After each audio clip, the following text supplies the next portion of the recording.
औज़ु बिल्लाहि मिनश शैतानिर रजीम बिस्मिल्लाहिर रहमानिर रहीम। अल्लाह जल्ले शानहू दे नाम दे नाल अल्हम्दुलिल्लाहि रब्बिल आलमीन वल आक़िबतुल मुत्तकीन अस्सलातु वस्सलामु अला रसूलिल करीम। दोस्तों अस्सलाम वालेकुम। मैं डॉक्टर नसीर कालों CNP तो। दोस्तों अज बड़ा दुख वाला टॉपिक है मेरे को। तुसां सारे ने खबरां भी सुनिया होंगियां, कुछ ने टीवी ते भी देखा होगा, कुछ ने फेसबुक ते या सोशल मीडिया ते भी खबरां चल रही सारियां। इंतहाई दुख वाली गल है कि बलूचिस्तान के अंदर मूसा खेल के इलाके बहुत सारे लोगों को बसां तो उतार के आइडेंटिफाई करके शिनाख्त करके कि पंजाबी ने उन्होंने कतल कर दिता गया, उन्होंने शहीद किया गया। उस तो अलावा बलूचिस्तान के अंदर ही एक पुल तबाह कर दिता गया, रेलवे ट्रैक उड़ा दिता गया, उतों को 5-4 लोग फौत हो गए ने, हलाक हो गए ने। एक होर जगह ते 4-5 लोग जिहड़े शहीद होए ने या हलाक होए ने। मेरे प्यारे मुल्क दे अंदर की कुछ हो रहा साडे वास्ते, कम से कम साडे जिहड़े तबका मेरे जैसा पढ़े लिखे लोग ने, पढ़े लिखा तबका, उनके वास्ते बड़ी ही ये सोचने वाली गल है और बड़ी ही तकलीफ दे गल है कि जिन्हां लोगों ने ये सिक्योरिटी मेनटेन करनी आ या जिहड़ियां एजेंसियां साडियां ये काम करदी ने, इस रोकण वास्ते काम कर रही होंदियां ने, वो कित्थे ने, क्यों नहीं काम कर रहे। मैं बड़ा हैरान हुंदा कि दुनिया के अंदर साडी ISI का एक रेप्यूट आ, एक नाम आ, एक शोहरत आ कि इन्हां नूं वो भी गल दा पता हुंदा जिहड़ी अजे पता नहीं कदों होनी है। तो इन्हां नूं ये क्यों नहीं पता लगता कि साडे इस बंदे इलाके च दहशतगर्द यह करने जा रहे हैं, क्यों इन्हां नूं समझ नहीं आउंदी। आया साडे एजेंसियां भी सियासी बन गई ने, आया असी लोग इस काबिल ही नहीं रहे कि साडी हिफाजत की जाए, आया असी लोग इस कदर बुरे हो गए हैं कि सानू एक दूसरे का एहसास नहीं है और सानू लोगों नूं ब्लड शेड तो नफरत होने की बजाय इन्नी मुहब्बत हो गई है कि लोगों का खून बहाओ और मुल्क के अंदर खून खराबी करो, खून रेजी करो, जदों कि ये बिल्कुल बरअक्स कुरान च अल्लाह ताला जल्ले शानो फरमाते ने कि जिस बंदे ने एक इंसान को कतल किया, गोया कि उन्हें पूरी इंसानियत को कतल किया।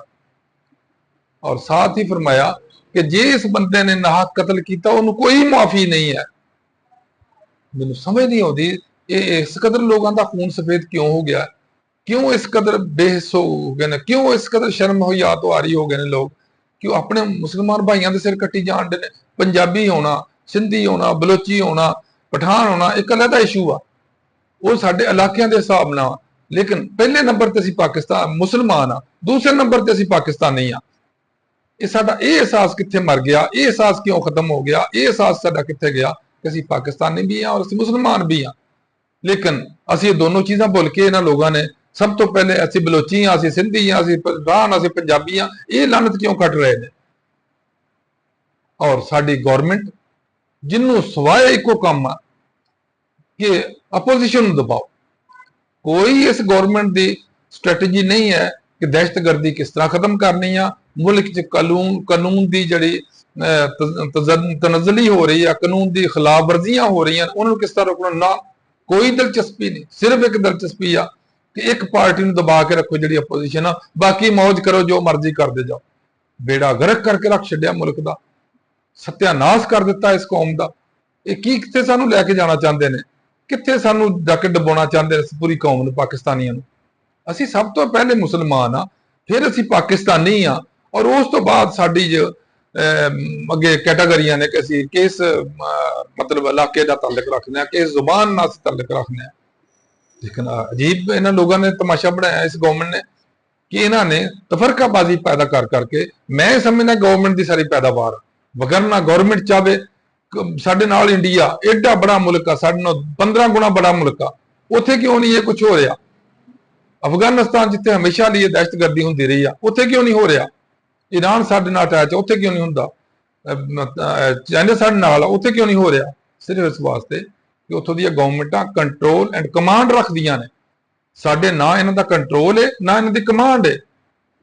ये सब सियासी तौर पर खजादात हो रहे हैं, सारे सियासी मफादात से काम हो रहे हैं और मुल्क च कत्लो गारत हो रही है, मुल्क च अफरा तफरी पैदा की जा रही है।